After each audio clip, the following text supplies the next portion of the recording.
What's up, everyone? It's the first week of December, and I'm currently here in Tokyo, Japan. I'm out here to film the Jesus Piece Tour, which is the second week of December, but I decided to come a little early just to get a feel for things. This is a place I've always wanted to visit. I brought my bike, so I'm going to be meeting up with some BMX riders this weekend, and I'm really excited about that. But yeah, I've basically just been exploring Tokyo for a couple days, figuring out where a vegan like myself can eat, and doing all the fun things. Yesterday I went to Shibuya to visit Nerd's record store. If you haven't heard of it, Nerd's is a record store, mostly hardcore and punk themed, also some metal stuff, that's run by Hiro from the band Loyal to the Grave. And it was cool. I went up with my friends Max and Emily, and we walked in, and I've filmed Loyal to the Grave before, but I don't think Hiro and I actually met. But as soon as I walked in, he recognized me and he was really excited. We talked a lot about 90s hardcore and New York hardcore, stuff that influences him and all that good stuff. Once Jesus Piece arrives, I'll probably go back to the record store and do an interview with Hiro, and I'll put that up on the YouTube channel. I'm also hoping to sit down with both Hiro and Koba from Loyal to the Grave, and while I'm here, do an episode of hate5six Rewind. Either watch that set that I filmed for the children in 2015, or I think they'll probably want to, if we do it, I'm assuming they'd want to watch the Sound and Fury video from 2017 that Chris Avis filmed, who, if you haven't heard, Chris Avis, he ran Cavis Tapes, which is a really prolific YouTube channel, filmed a lot of stuff in California. Good friend of mine. He passed away shortly after Sound and Fury last year in a car accident.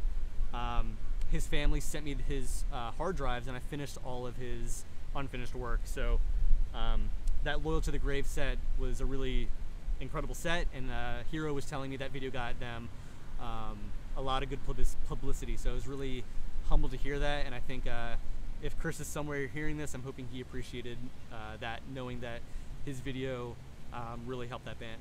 If you saw last month's video, basically I'm trying to do a monthly recap. So at the end of every month, I'm going to be doing a recap to talk about everything that happened in the previous month. I'll go through just some quick stats about how many bands I filmed, new stuff that was added to the hate5six Patreon, any interesting news, the top most watched videos from the month, things like that. So let's get into it. So November was pretty busy. I filmed roughly 61 bands and I posted 33 videos. My goal for 2018 was to post one live recording a day, and pretty much that's been consistent, and I haven't missed a day. So I think there was a couple days in November where I posted 2 videos, but for the most part it was 1 video a day, and I'm hoping to keep that going through December and beyond. I'm actually on pace to post my 3,000th video on New Year's Eve, December 31st, and if all goes to plan, it's going to be a pretty big video, and I'm waiting to get some final approval from the band, but hopefully things will work out and it'll be one of the biggest videos I'll ever post. One of the big changes that I made to the hate5six Patreon was allowing members to vote more than one time for a video. So previously you could only vote once per video, and that's it. But the change that I made now is you can actually vote daily for a video. So if you're a Patreon member and there's a video that you want to see, you can come back to the voting site every day and vote for the same video and boost up the votes. I did this for a couple reasons. First of all, I wanted to increase engagement with the voting system. So ideally now this will encourage Patreon members to come back every day and to vote more consistently. And the other reason was to make it more equitable. So if you're a young band with not many followers or whatever, it only takes a very small number of people who are consistently voting as Patreon members to get that video up and posted online. I also implemented and released something called Velocity, which is, you kind of think of it as momentum. So if you're on the hate5six.com/videos page, you can now search for videos by name, by date, by upload date, by popularity, which is number of views, and this new metric, which is velocity. You can think of it as momentum, or what's trending. It's more or less how many views per day a video is getting. It's not 100% accurate. There's a couple tweaks I need to make, but it's essentially a way for you to see, given the most recent videos, what's actually trending the most. And so I did this to help track what's going viral and things like that. So that's a new feature. You can use that to search or sort videos, and hopefully it's cool. If not, fuck it. Last month I talked about my server update. Basically what I've done so far is I haven't finished working on the server walkthrough video. That's on my list of things to do. Maybe I'll do that here while I'm in Japan. But what I'm doing right now is I have my production server, my home server right now, copying to my new server which is the production server is about 40 terabytes worth of video, and I'm backing all that stuff up to a new server which is about 60 terabytes. That new server is going to move to an off-site location, and I'm probably going to be using something called rsync to automatically do nightly backups, or automatically sync the production server with the backup server, which is going to be in a different location, safe from hopefully other kinds of threats like fire and other disasters that might happen potentially to my production rig. So right now it's copying everything. Again, this is just happening through the local area network. I have both servers on the same network, and the production server is copying directly to the backup, and that's just being done via TerraCopy, which is a program that's going to allow me to basically make sure that everything's copying over consistently and not losing any data. And then the plan is I'll move the backup server off-site, and then create a VPN and allow me to SSH, which is if you're a tech nerd like me, SSH is a way for you to securely connect between machines. So I'll be setting up a VPN, virtual private network, and setting up SSH with private SSH keys, things like that, and allow me to.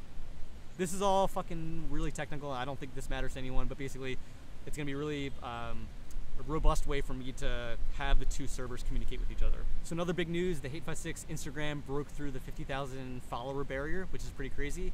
I think I hit 10,000 back in May of 2016. So in just about 2 years, it's grown pretty exponentially. And I think this is great. I think my vision for hate5six has always been to create a platform where people can find new bands just through live recordings. Because for me, I feel like the reason that we're all into hardcore and punk, the reason why we're into music in general, is because we like experiencing it live. There's nothing, we can experience a record recorded on a vinyl, but seeing it live and feeling it and seeing other people around you in that same moment is something that you can't really capture on vinyl.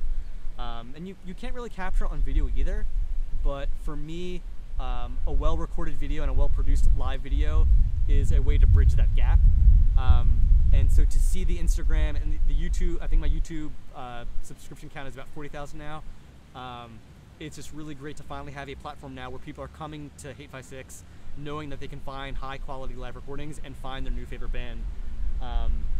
And it's great. I'll post a video of a big band and they'll get a bunch of hits, and then the next day I'll post a video of a small band playing a local show and they'll get a ton of hits and a ton of new fans and people buying their merch and buying their stuff off Bandcamp. So it's really great to see this ecosystem growing beyond my expectations. And again, like, hate5six turned 10 in October, and this is well beyond what I ever imagined. So I'm excited to see what the next year brings. Towards the end of November, this band from Toronto called Cold Shoulder asked me if I could come up to Toronto to film one of their shows.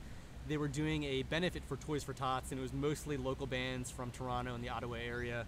And they're trying to raise money in toys.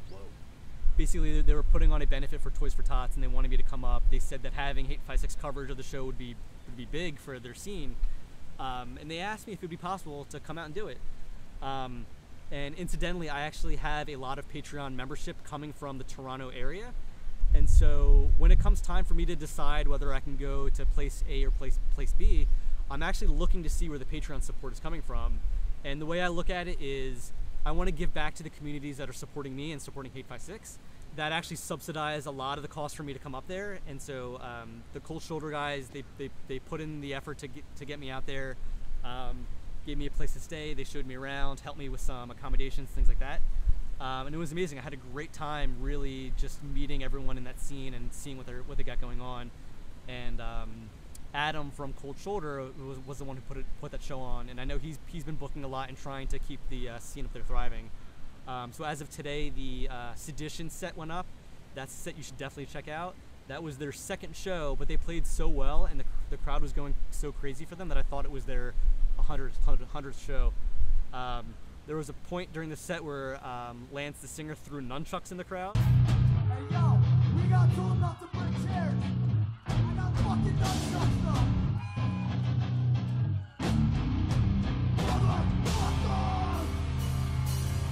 It wasn't anything out of the ordinary. And yesterday, actually, the Cold Shoulder video went up, and it was really cool to see them get some love. But it was cool. It was cool to see on Twitter people really pushing to support. And I know I keep plugging the hate5six Patreon, but by becoming a member of the hate5six Patreon, you're making it possible for me to go to Toronto to film a new scene, come to Japan to film all these amazing Japanese hardcore bands this week, which I can't wait to do.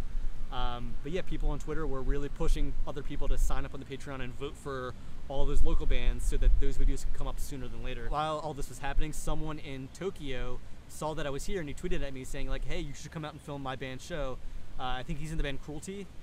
They're playing a show with a couple other bands, Mirrors and some other ones. I'm sorry, I actually don't know any of these bands, but they hit me up and they are all big followers and big fans of hate5six, and that show's actually on Sunday the 9th, and I looked into it. I'm for free that night and I'm gonna go out and do it. And so that's sort of the vision that I have with hate5six is I want to keep filming bands. I want to film as many bands all over the world as I can and give them that exposure on the hate5six platform so that they can, you know, reach new audiences and things like that. And I know for you, the viewers, the messages that I get from you is, you know, people want to see more bands of different kinds of genres and things like that. So by supporting the hate5six Patreon and becoming a member, you're allowing me to really spend more time to do this work and put out these videos and things like that. So if you're a member, thank you so much. If you're someone who's considering it, I hope you'll think it's worth it, and I hope you'll sign up. So yeah. Speaking of the hate5six Patreon, in November I posted a lot of exclusive content that's only available to members.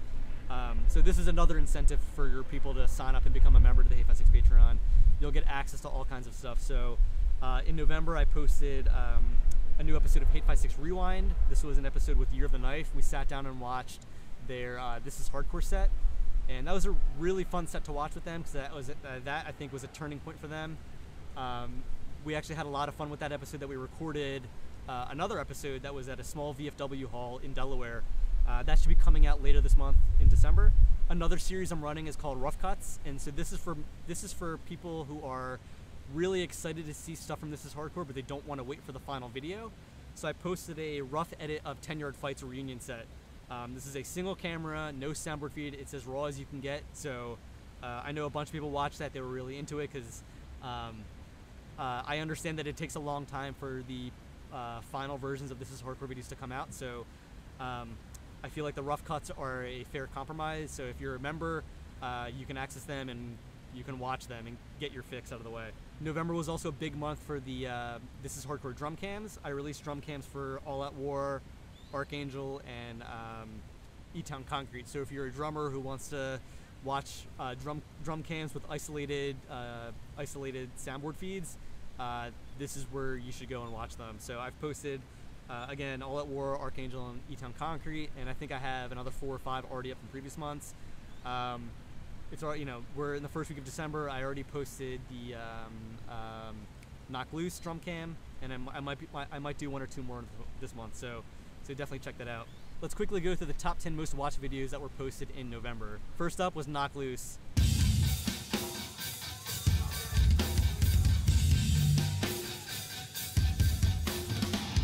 Right fucking now! I wanna stop! I'm getting better! That's a feeling!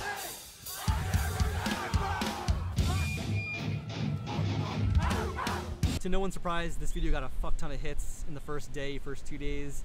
I'll be honest, I was not a fan of them at first. I kind of didn't get it, and I thought there was a lot of hype around them.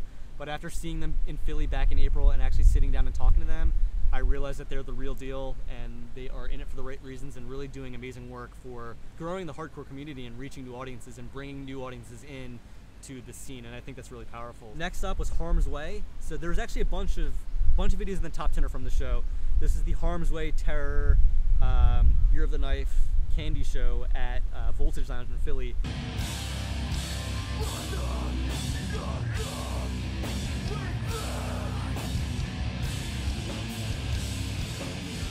This was shortly after their incident.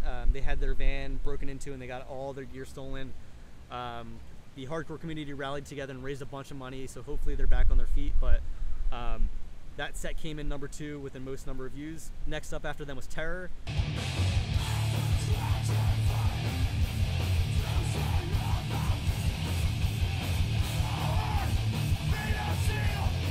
This is one of the more crazy reactions I've seen at Voltage Lounge. You know, I've seen shows at Voltage Lounge since I think 2013, 2014, but it was really cool to see a packed house for Terror going off. There were a lot of stage dives, a lot of really just powerful and epic moments during that set. So if you haven't checked that one out, I definitely recommend it. Next up is Gouge Away. Gouge Away has a new record called Burnt Sugar on Death Wish that's getting a lot of cool press. They played at Voltage Lounge back in October with Culture Abuse.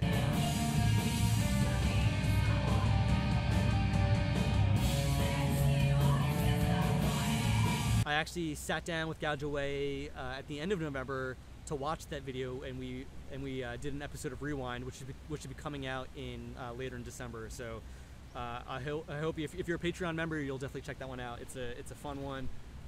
They were a little nervous, but I thought they did well, just talking a lot about their new record and their growth as a band. After them was Backtrack from the Voltage Lounge show.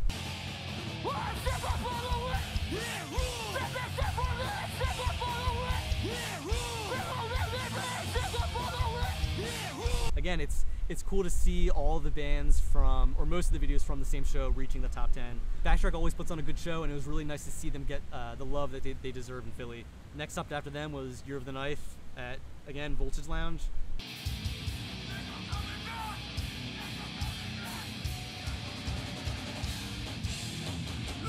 I feel like hate5six is becoming a Year of the Knife hype machine. But I guess that's the point of hate5six. The point of hate5six is to give a platform to bands, and sometimes that means seeing a band a lot. Like Year of the Knife plays a lot in the Philly area, so I'm constantly seeing them, so they get a lot more exposure. That means I'm going to be sitting down with them doing hate5six rewinds, and so I guess November was the month for Year of the Knife on hate5six. After them was Regulate from This Is Hardcore.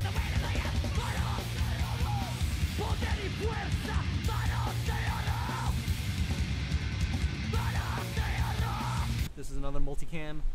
We did not have the crowd shot running because I think this was on day one of the fest, where we hadn't yet figured out that was a good shot to use. But this is still a fun set to watch, really epic. Really cool to see a lot of people singing along and going off of Regulate, so check that one out. Coming in at number 8 was One King Down's hometown reunion show up in Albany. Well, it was technically Clifton Park, but for all intents and purposes, it was Albany.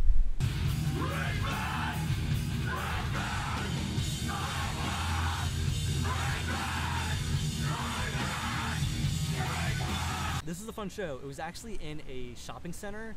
You can think of like a shopping center with like a grocery store with shopping outlets, and they converted one of the outlets, I think, to just a venue with an 800 capacity room. And it was cool. That room was definitely packed by the time that I got in there. They played just as intense as they did at This Is Hardcore. I had 2 camera angles running. I got an angle from Jim Brassard. Jim Brassard is a viewer who used to film shows back in the 90s. If you've seen the, there's a video that I posted on hate5six. It's Sick of It All, Orange 9mm, and Quicksand from I think the early to mid 90s, shot at Lost Horizon in Syracuse. That was filmed by Jim, so it was cool to finally link up with him and shoot a show with him.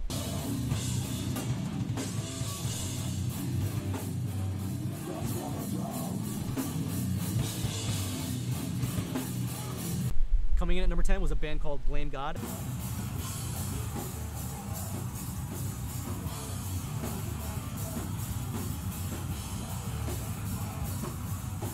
I think they're from somewhere upstate New York, maybe. I might be getting that wrong. They're from New York, I believe, but they played a small VFW show. Again, this was with Year of the Knife, Foreign Hands, I think, played, and a couple other bands. And it was really cool. So it's cool to see a young band like that break into the top 10. That about covers the November recap. Again, I am coming to you live from Tokyo, hoping to explore other parts of Japan while I'm here, especially once Jeezy's piece gets in. We're going to do a lot of day trips and sightseeing and things like that. So part of my plan is to do some vlogs with them, or like a tour diary. Don't really know what the plan is. I might post some of that stuff exclusively on Patreon or early access on Patreon. I think the band wants me to do some sort of public tour documentary, so I'll probably do that as well.